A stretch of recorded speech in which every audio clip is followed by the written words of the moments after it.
കഴിഞ്ഞ ദിവസം റിലീസായ ഒരു ചിത്രത്തിലേക്കാണ് പോകുന്നത്. സോഷ്യൽ മീഡിയയിൽ അതിനെക്കുറിച്ച് വലിയ ചർച്ചയാണ്. മമ്മൂട്ടി കമ്പനിയുടെ യൂട്യൂബ് പേജിലൂടെ പുറത്തു വന്ന ആരോ എന്നൊരു ഷോർട്ട് ഫിലിമാണ്.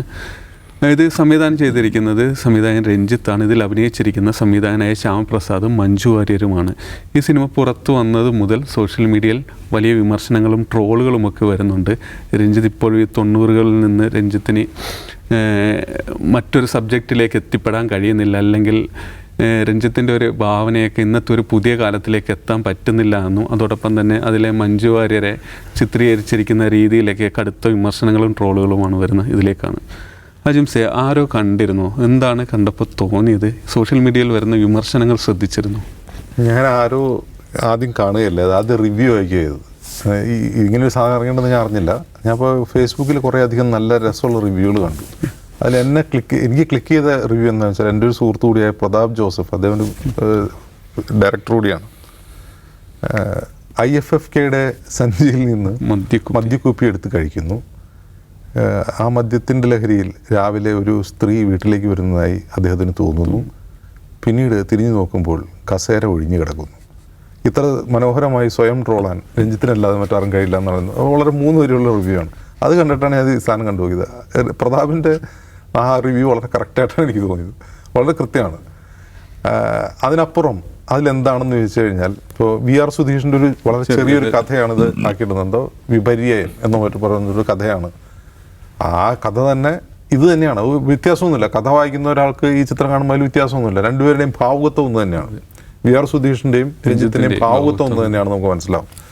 ഒന്നാമത്തെ കാര്യം. 2, രഞ്ജിത്ത് ഇപ്പോഴും അവിടെ തന്നെ നിൽക്കുകയാണ്. എവിടെ? ഒരുതരം പ്രിട്ടൻഷ്യസ് ഇൻ്റലക്ച്വലിസം എന്നൊക്കെ പറയുന്നൊരു സ്ഥലമുണ്ടല്ലോ.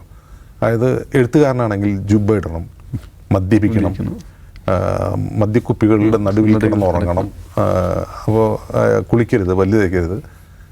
അതുപോലെ അവരുടെ സ്ത്രീ സങ്കല്പങ്ങൾ എപ്പോഴും ഇങ്ങനെ ചുവന്ന പൊട്ടു തൊട്ട പട്ടുസാരി കൊടുത്ത സുന്ദരിയായ സ്ത്രീകൾ.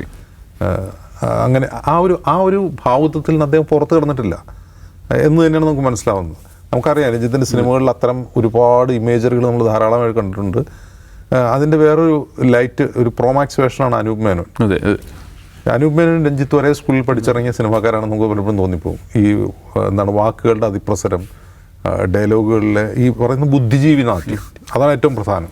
ബുദ്ധിജീവി നാട്യം, വാക്കുകളുടെ അതിപ്രസരം, പിന്നെ ഈ പറയുന്ന ഈ തരത്തിലുള്ള ഇമേജറി, സ്ത്രീകളെക്കുറിച്ചും ജീവിതത്തെക്കുറിച്ചും ബുദ്ധിജീവികളെക്കുറിച്ചും ഈ മാതിരിയുള്ള ഇമേജറി. എനിക്ക് രഞ്ജിത്ത് അങ്ങനെ മോശം സംവിധായകനാണെന്ന് എഴുത്തുകാരനാണെന്ന് എനിക്ക് അഭിപ്രായമുണ്ട്. അദ്ദേഹത്തിൻ്റെ ഒരുപാട് സിനിമകൾ എനിക്ക് വ്യക്തിപരമായിട്ട് ഇഷ്ടപ്പെട്ടിട്ടുണ്ട്. ഒന്ന് മറ്റേ പുണ്യാളൻ സിനിമ, എന്താ അതിൻ്റെ പേര്? പ്രാഞ്ചിയേട്ടൻ എന്ന് പറഞ്ഞ സിനിമ എനിക്ക് ഭയങ്കര ഇഷ്ടപ്പെട്ട സിനിമയാണ്. അദ്ദേഹത്തിൻ്റെ പഴയകാല സിനിമകൾ, 80കളിലൊക്കെ പഴയകാല സിനിമ, ഡോക്ടർ പശുപതി പോലുള്ള സിനിമകളൊക്കെ എനിക്ക് ഇഷ്ടമാണ്. പക്ഷേ അദ്ദേഹത്തെ പിടികൂടിയിട്ടുള്ള ഈ പറയുന്ന പ്രിട്ടൻഷ്യസ് ഇൻ്റലക്ച്വലിസം അദ്ദേഹത്തെ വിട്ടുപോയിട്ടില്ല. ആ വിട്ടുപോകാത്തോടത്തോളം അദ്ദേഹം ഇനി ധാരാളമായിട്ട് റോൾ ചെയ്യപ്പെടും. ഒന്നാമത്തെ കാര്യം. 2, മമ്മൂട്ടി കമ്പനി എന്തിനാണ് ഇത് പ്രൊഡ്യൂസ് ചെയ്യുന്നത് ചോദിച്ചാൽ എന്തിനായിരിക്കും എന്ന് എനിക്കിപ്പോഴും മനസ്സിലായിട്ടില്ല. രഞ്ജിത്ത് ഫീൽഡ് ഔട്ടായി എന്ന് കാണിക്കാൻ വേണ്ടി കുറച്ച് പൈസ മുടക്കിയാലും കുഴപ്പമില്ലെന്ന് മമ്മൂട്ടി തീരുമാനിച്ചതാണോ, അത് നാട്ടുകാരെ അറിയിച്ചാണോ എന്ന് അറിയില്ല. പിന്നെ ഇതിന് വേറെ പോസിറ്റീവായിട്ടുള്ള കുറേ റിവ്യൂകളും വന്നിട്ടുണ്ട് കേട്ടോ. എനിക്കതിൽ വളരെ ടച്ചിങ് ആയിട്ട് തോന്നിയ ഒരു റിവ്യൂ, കള്ളു കുടിച്ച് ലിവർ പോയിട്ടുള്ള ഒരു മനുഷ്യൻ, അയാൾ മരിക്കാൻ പോവാണ്. അപ്പോൾ ഈ ചെമ്പം മുടിയായിട്ട് വരുന്ന സ്ത്രീയാണല്ലോ. അപ്പോൾ ഈ മരണദേവതയെക്കുറിച്ച് അങ്ങനെ ഒരു ഇമേജറി ഉണ്ട്. ചെമ്പൻ കളറുള്ള മുടിയുള്ള, സിന്ദൂരപ്പൊട്ടൊക്കെയുള്ള ആളെന്നുള്ളൊരു ഇമേജറി നേരത്തെ ഉണ്ട്. അപ്പോൾ ആ ഇമേജറി വെച്ചിട്ട് വന്നു പോയത് മരണമാവാം, മരണദേവതയാവാം എന്നും. കുമാരനാശൻ്റെ കരുണ അങ്ങനെ ഒരു പുസ്തകത്തിൻ്റെ ഒരു ഷോട്ട് ഇങ്ങനെ പായിച്ചു. അതാണ്, അങ്ങനെ എന്തോ ഒരു ഇമേജറി ഇങ്ങനെ പായുന്നുണ്ട്. അപ്പോൾ അത് വന്നത് മഞ്ജുവാര്യരല്ല, മരണമാണ് എന്ന് വായിക്കുന്ന ചില ആളുകളുണ്ട്. പോസിറ്റീവായിട്ട് വായിച്ച ആൾക്കാരുമുണ്ട്. പിന്നെ ഏകാന്തനായ ഒറ്റപ്പെട്ട ഒരു മനുഷ്യൻ്റെ വിഭ്രമാത്മക മനസ്സ് വിശദീകരിക്കുന്ന ഒന്നായിട്ടൊക്കെ വായിച്ച ആൾക്കാരുണ്ട്, പോസിറ്റീവായിട്ട് വായിച്ച ആൾക്കാരുണ്ട്. പക്ഷേ കൂടുതലും ട്രോളാണ്. ഇതിൽ നിന്ന് രഞ്ജിത്ത് പഠിക്കേണ്ട പാഠം, രഞ്ജിത്ത് ഉടൻ തന്നെ വണ്ടി പിടിച്ച് 21ാം നൂറ്റാണ്ടിലേക്കും 2025 വരണമെന്നാണ്. അതിൽ പറഞ്ഞതിലൊരു പിശം ഉണ്ടായിരുന്നു. അതിൽ ഡോക്ടർ പശുതിയെ കുറിച്ച് പറയുന്നത് ഷാജി കൈലാസ് സംവിധാനം. ഇത് രഞ്ജിത്താണ് അല്ല, അത് രഞ്ജി പണിക്കറാണ്. സോറി, എന്നാൽ പിന്നെ ഞാൻ തിരിച്ചെടുത്തു. ഓക്കെ. നൗഫലെ, ഈ സിനിമ കണ്ടിരുന്നു? വേറൊന്ന് അതിൻ്റെ ഒപ്പം ചോദിക്കാനുള്ളത്, ഈ നിരവധി കണ്ടൻറ്റുകൾ വരുന്നൊരു ഇടം കൂടിയിട്ടാണ് സോഷ്യൽ മീഡിയ. പുതിയ കാലത്തിലെ ചെറുപ്പക്കാരല്ലേ, കുട്ടികളെല്ലാവരും ഞെട്ടിക്കുന്നതാണ് കണ്ടൻറ്റുകൾ കൊണ്ട്. അവിടെ ഇപ്പോഴും ഈ പഴയ സവർണ ഭാവുകത്വം അല്ലെങ്കിൽ അതിൽ നിന്ന് അല്ല അങ്ങനെയുള്ളൊരു കണ്ടൻറ്റുമായിട്ട് ഇക്കാലത്തും മമ്മൂട്ടി കമ്പനിയുടെ യൂട്യൂബ് ചാനലിൽ ആദ്യത്തെ ഷോർട്ട് ഫിലിം കൂടി ഇട്ട അങ്ങനെ വരാനുള്ള രഞ്ജിത്തിനുള്ളൊരു ധൈര്യം അദ്ദേഹം സ്വയം ഒന്ന് പുതുക്കുന്നില്ല, അല്ലെ പുതിയ കാലത്തിലേക്ക് എത്താൻ അദ്ദേഹം ശ്രമിക്കുന്നില്ല എന്ന് കൂടിയിട്ടല്ലേ? എനിക്ക് എൻ്റെ മോൻ പറഞ്ഞിട്ടാണ് ഞാനത് കണ്ടത് കേട്ടോ. എൻ്റെ മോൻ എന്നെക്കാളും മുന്നേ +2 പഠിക്കുന്നതാണ്. അവൻ എന്നെക്കാളും മുമ്പ് ഇത് കണ്ടിട്ട് എന്നോട് ഇങ്ങനെ ആദ്യം ചോദിച്ചു അപ്പം ഞാൻ ഇവന് അവൻ ജെൻസി, നമ്മൾ കുറച്ച് പ്രായമുള്ളവരാണ്, അപ്പം ഞാൻ കണ്ടേക്കാം എന്ന് വിചാരിച്ച് കണ്ടു നോക്കി. അപ്പം ഞാൻ അവനോട് ഇങ്ങനെ ആക്കി.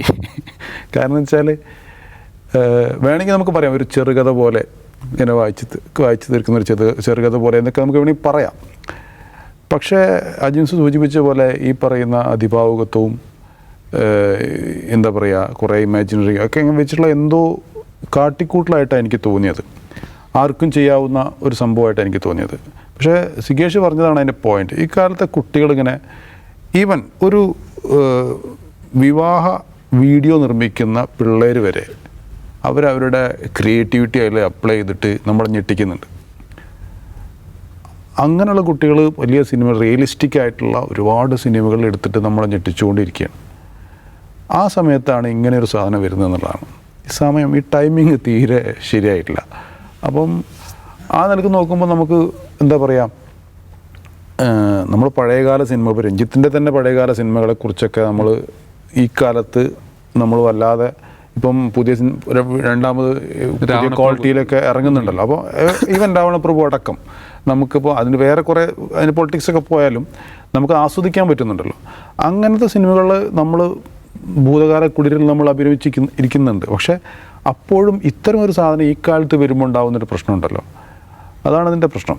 അപ്പോൾ ഈ മരണത്തിൻ്റെ കാര്യം ഞാൻ എനിക്ക് സനീഷിൻ്റെ പോസ്റ്റാണെന്ന് തോന്നുന്നു. സനീഷ് പറഞ്ഞത് മഞ്ജു വാര്യർ ശരിക്കും മഞ്ജു വാര്യരല്ല, അത് സാരി ഉടുത്ത് മരണം വരുന്നതാണ്, അതാണ് ശരിക്കും കഥ എന്നൊക്കെ പറയുന്നുണ്ട്. അപ്പം സ്പോയിലർ അലേർട്ട് ഇല്ലാതെ റിവ്യൂ വന്നുകൊണ്ടിരിക്കുകയാണ് അപ്പം വളരെ 21 മിനിറ്റ് എന്തേ ഉള്ളൂ. എന്തായാലും ഇത് കണ്ടു കഴിഞ്ഞാൽ നമുക്ക് തോന്നും കഷ്ടമാണല്ലോ എന്ന് തോന്നും. അങ്ങനെയാണ് സത്യത്തിൽ. പക്ഷേ അയാളുടെ സ്വാതന്ത്ര്യത്തെ നമ്മൾ മാനിക്കണം.